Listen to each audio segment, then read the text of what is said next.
Romano Prodi is currently president of the Foundation for Worldwide Cooperation.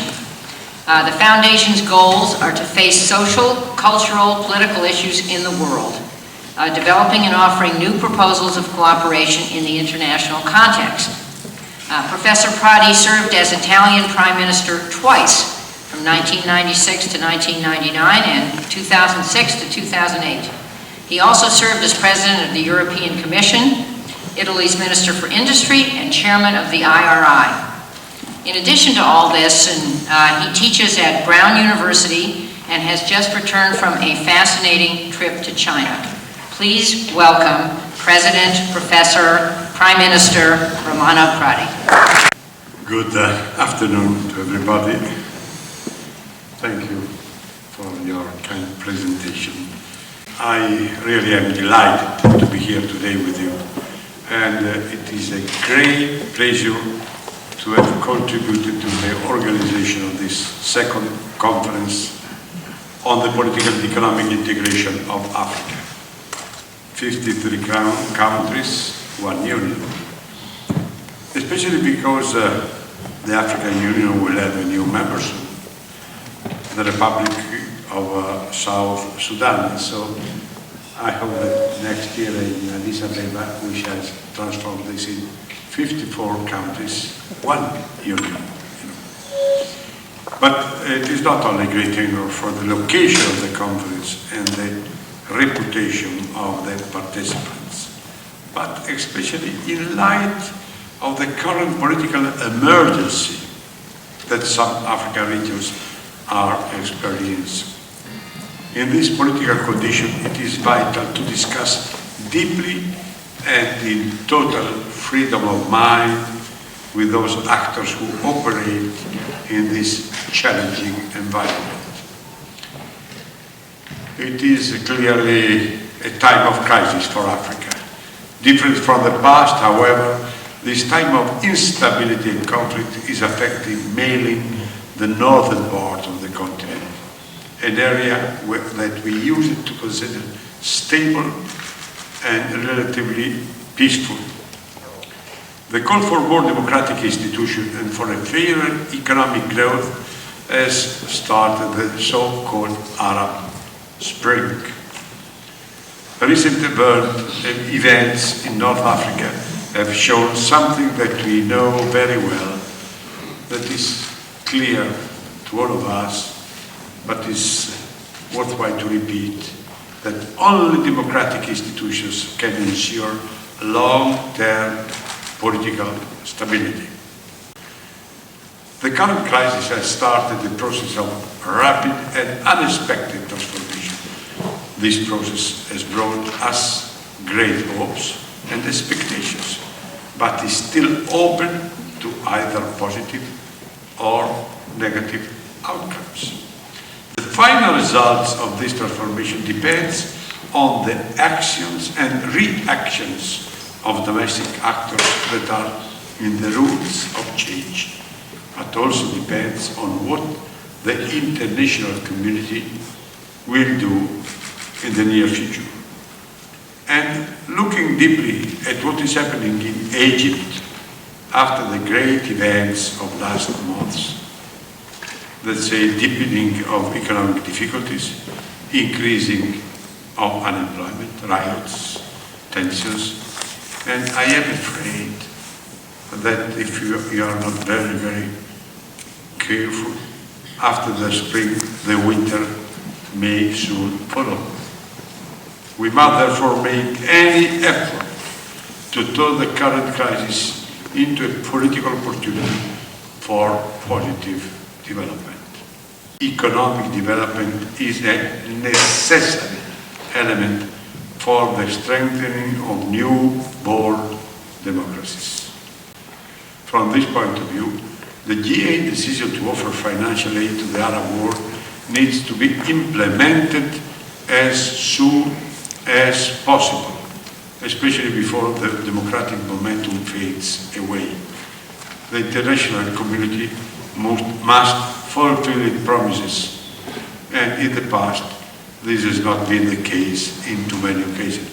I am sorry to tell that I participate to 10 G8, 5 as Italian Prime Minister, 5 as President of the European Commission, and we seldom delivered our engagement.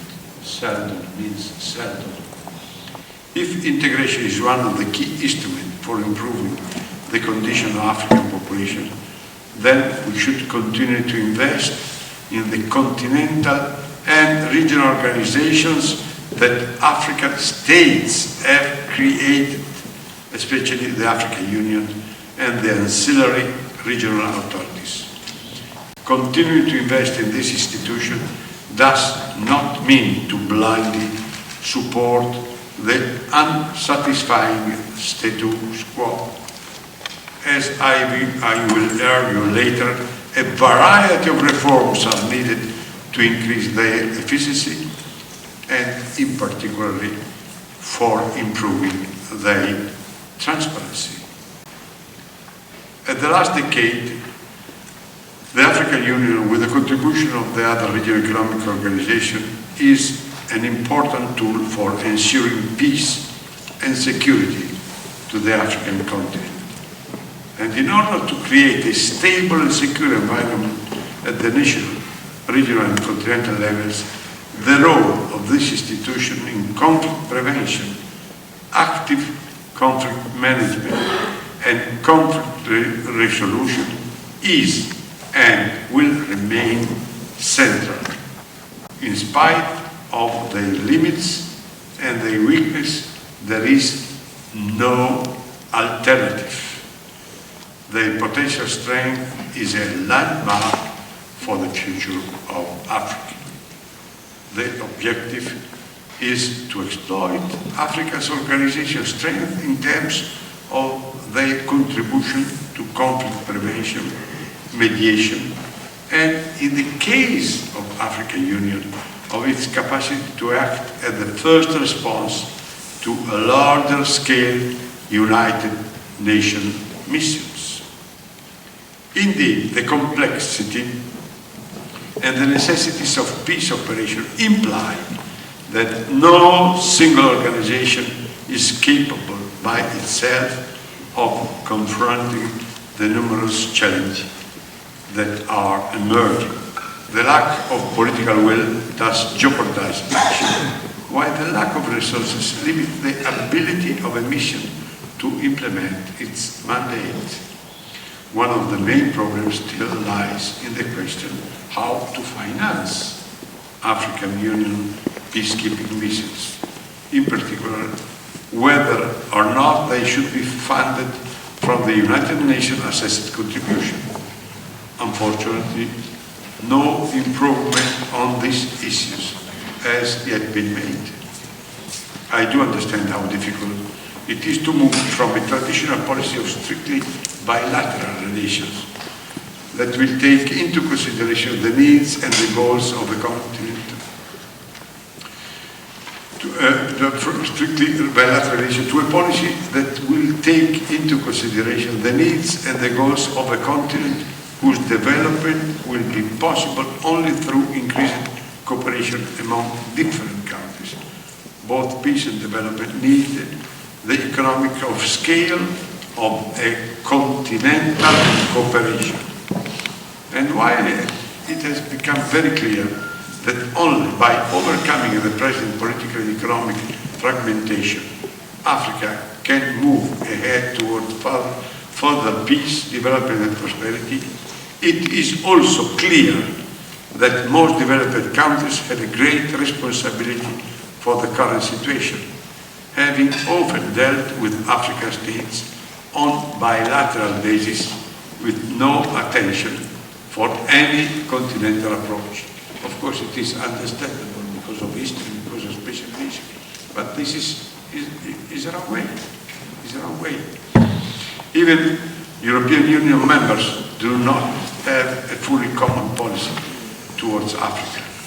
While with the African Peace Facility, APF, the European Union has greatly contributed to support Africa-led peace and security operation, some European Union members still prefer to work mainly through bilateral relations with African states. These bilateral relations are often the product of historical legacies developed during the colonial period, which strongly influenced the political and economic content of these relationships. Indeed, even the priorities of European Union members often overshadow the real concrete needs of African states. Clearly, nobody can imagine or even think to substitute in the short period this long-lasting and deep bilateral relation. We simply need to state that even the bilateral relation will not bring long-lasting positive results if they are not included in a progressively multilateral framework. Now, it is time to develop a real partnership between the European Union, the United States, the United Nations, and emerging power deeply involved in Africa, starting from China, Brazil, and India. It is also important to acknowledge the impact of current events that will influence the ability of the international community to generate the financial resources that are needed both to support the development of African Union peacekeeping mission and the long-term capability building.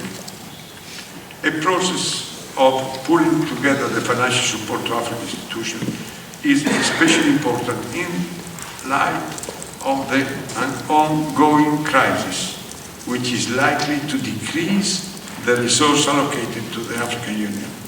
Indeed, the African Union now is facing two additional financial problems.